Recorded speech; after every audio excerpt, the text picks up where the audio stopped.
தலைப்புச் செய்திகள். பொதுக்குழுவை கூட்டுவது குறித்து பேசவில்லை, கட்சி ஒற்றுமை குறித்தே பேசினோம். அதிமுக முன்னாள் அமைச்சர் வி ரமணா. அரக்கோணம் செங்கல்பட்டு இடையே 1538 கோடி ரூபாய் மதிப்பீட்டிலான இரட்டை வழி பாதை திட்டத்திற்கு ரயில்வே நிர்வாகம் ஒப்புதல் அளித்துள்ளது. தவிக அரசுக்கு அமலாக்கத்துறை வலியுறுத்தல். கருத்தடை செய்யப்பட்ட தெருநாய்களை மீண்டும் பொது இடங்களில் விடுவதற்கு எதிரான உத்தரவுகளை உச்சநீதிமன்றம் உறுதி செய்தது.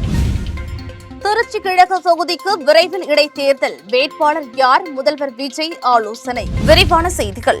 அதிமுக பொதுச் செயலாளர் எடப்பாடி பழனிசாமி தலைமையில் நடைபெற்ற அதிமுக மாவட்ட செயலாளர்கள் கூட்டம் நிறைவு பெற்ற பின் அதிமுக முன்னாள் அமைச்சர் வி ரமணா செய்தியாளர்களை சந்தித்தார். அப்போது பேசிய அவர், இந்த கூட்டத்தில் பொதுக்குழுவை கூட்டுவது குறித்து பேசவில்லை, கட்சி ஒற்றுமை குறித்தே பேசப்பட்டது என தெரிவித்தார்.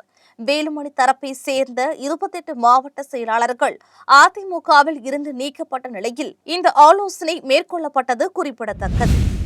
செங்கல்பட்டு அரக்கோணம் ஒரு வழி ரயில் பாதையை 1538 கோடி ரூபாயில் இரட்டை வழி பாதையாக மாற்ற தெற்கு ரயில்வே திட்டமிட்டிருந்தது. இது தொடர்பாக பொதுமக்கள் கருத்து கேட்பு கூட்டம் முடிந்த நிலையில் பணிகளை தொடங்க நிதி கேட்டு ரயில்வே வாரியத்திற்கு பரிந்துரைக்கப்பட்டு இருந்தது. இந்த நிலையில் அரக்கோணம் செங்கல்பட்டு இடையிலான இரட்டை வழிப்பாதை திட்டத்திற்கு ரயில்வே நிர்வாகம் ஒப்புதல் அளித்துள்ளது. அரக்கோணம் செங்கல்பட்டு இடையே 68 கிலோமீட்டர் தூரத்திற்கு இரட்டை வழிப்பாதை அமைக்க முடிவு செய்யப்பட்டுள்ளது. 933 கோடி ரூபாய் மதிப்பிலான திட்டத்திற்கு ரயில்வே நிர்வாகம் ஒப்புதல் அளித்துள்ளது. இரட்டை ரயில்வே பாதை பயன்பாட்டிற்கு வரும்போது தினமும் 13 ரயில்கள் இயக்கப்படும் இடத்தில் 40 ரயில்கள் வரை விரிவுபடுத்த முடியும். இதனால் பயணியர்கள் ரயில் மட்டுமின்றி சரக்கு ரயில்களும் கூடுதலாக இயக்க முடியும். அரக்கோணம் முதல் செங்கல்பட்டு வரை சென்னை கடற்கரை வழியாக செல்லாமல் தக்கோலம் வழியாக செல்லும் ஒரு பிரத்யேக புறநகர் ரயில் சேவையை இயக்குவதற்கு இந்த இரட்டை வழித்தடம் ஒரு வாய்ப்பை உருவாக்கும் என கூறப்படுகிறது. ரயில்வே நிர்வாகத்தின் இந்த அதிரடி அறிவிப்பால் பொதுமக்கள் மகிழ்ச்சி அடைந்துள்ளனர். போக்குவரத்து துறையில் வேலை வாங்கி தருவதாக கூறி பணம் பெற்றதாக பதிவு செய்யப்பட்ட மோசடி வழக்கில் முன்னாள் அமைச்சர் செந்தில் பாலாஜியை விசாரிக்க அனுமதி கோரி தமிழக அரசுக்கு அமலாக்கத்துறை கடிதம் அனுப்பியுள்ளது. கடந்த 2011 முதல் 2016 வரையிலான அதிமுக ஆட்சியில் போக்குவரத்து அமைச்சராக இருந்த செந்தில் பாலாஜி போக்குவரத்து துறையில் வேலை வாங்கி தருவதாக கூறி பணம் பெற்றதாக குற்றம் சாட்டப்பட்டது. இதில் செந்தில் பாலாஜி, அவரது சகோதரர் அசோக் குமார் உள்ளிட்டோர் மீது பண மோசடி குற்றச்சாட்டின் பேரில் அமலாக்கத்துறை வழக்கு பதிவு செய்தது. ஆனால் செந்தில் பாலாஜி ஆளும் கட்சி மற்றும் அமைச்சரவையில் உறுப்பினராக இருந்ததால் முந்தைய திமுக அரசு அனுமதி வழங்குவதில் தாமதம் செய்ததாக அமலாக்கத்துறை குற்றம் சாட்டியுள்ளது. இந்த நிலையில் கடந்த 15ஆம் தேதி அமலாக்கத்துறை சார்பில் 3 பக்க கடிதம் தலைமை செயலாளர் சாய்குமாருக்கு அனுப்பப்பட்டுள்ளது. ஆளுநரிடம் அனுமதி கோரப்பட்ட நிலையில் மாநில அரசிடமே அனுமதி பெறும் என்ற விதிகளின்படி தற்பொழுது நீதிமன்ற முறையாக விசாரணையை தொடங்க ஏதுவாக உடனடியாக ஒப்புதல் வழங்குமாறு தவிக தலைமையிலான மாநில அரசை அமலாக்கத்துறை தற்போது வலியுறுத்தியுள்ளது. பொது இடங்களில் இருந்து பிடிக்கப்படும் தெருநாய்களுக்கு தடுப்பூசி அல்லது கருத்தடை செய்த பிறகு அவற்றை மீண்டும் பொது இடங்களில் விடக்கூடாது என்ற தனது முந்தைய உத்தரவுகளை உச்சநீதிமன்றம் இன்று திரும்பப் பெற மறுத்துவிட்டது. நீதிபதி விக்ரம்நாத் தலைமையிலான அமர்வு நவம்பர் 2025ஆம் ஆண்டு உத்தரவை திருத்தக் கோரிய மனுக்களை தள்ளுபடி செய்ததுடன் அத்தகைய நாய்களை பாதுகாப்பு இல்லங்களில் அடைத்து வைக்குமாறு அதிகாரிகளுக்கு உத்தரவிட்டது.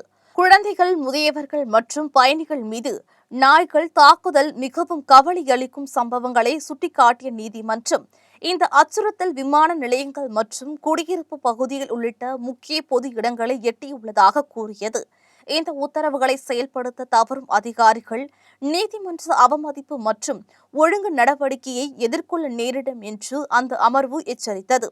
மேலும் மாநிலங்கள் மற்றும் யூனியன் பிரதேசங்கள் விலங்கு பிறப்பு கட்டுப்பாடு மையங்களை அமைக்கவும், வெறிநாய் கடி தடுப்பூசிகள் கிடைப்பதை உறுதி செய்யவும், வெறிநாய் கடி நோய் தாக்கியது அல்லது ஆபத்தான நாய்களுக்கு கருணை கொலை செய்வது உள்ளிட்ட சட்டப்படி அனுமதிக்கப்பட்ட நடவடிக்கைகளை எடுக்கவும் நீதிமன்றம் உத்தரவிட்டது.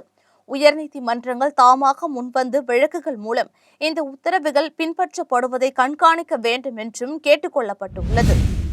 தமிழக சட்டசபை தேர்தலில் முதல் முறையாக களம் கண்ட தாவேகா 108 இடங்களை கைப்பற்றி தனிப்பெரும் கட்சியாக உருவெடுத்து வெற்றியை பதிவு செய்தது.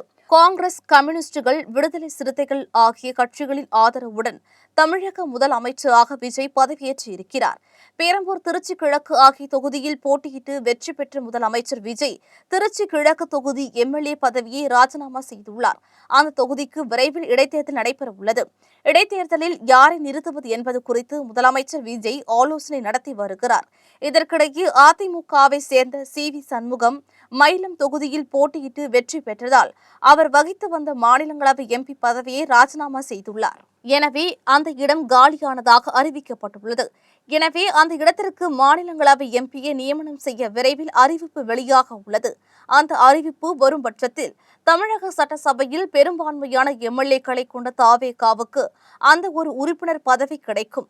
அந்த வகையில் சட்டசபை தேர்தலில் வென்ற கையோடு ஒரு மாநிலங்களவை எம்பி பதவியும் தாவேகா கைப்பற்ற உள்ளது. இந்த பதவியை தாவேகா முக்கிய நிர்வாகி ஒருவருக்கு வழங்க முதலமைச்சர் விஜய் முடிவு செய்துள்ளதாக தகவல் வெளியாகியுள்ளது. தாவேகாவின் முதல் எம்பி என்ற அடையாளத்துடன் அவர் டெல்லி செல்வார். மாநில அரசியலை தொடர்ந்து மத்திய அரசியலிலும் தாவேகா தடம் பதிக்க உள்ளது குறிப்பிடத்தக்கது.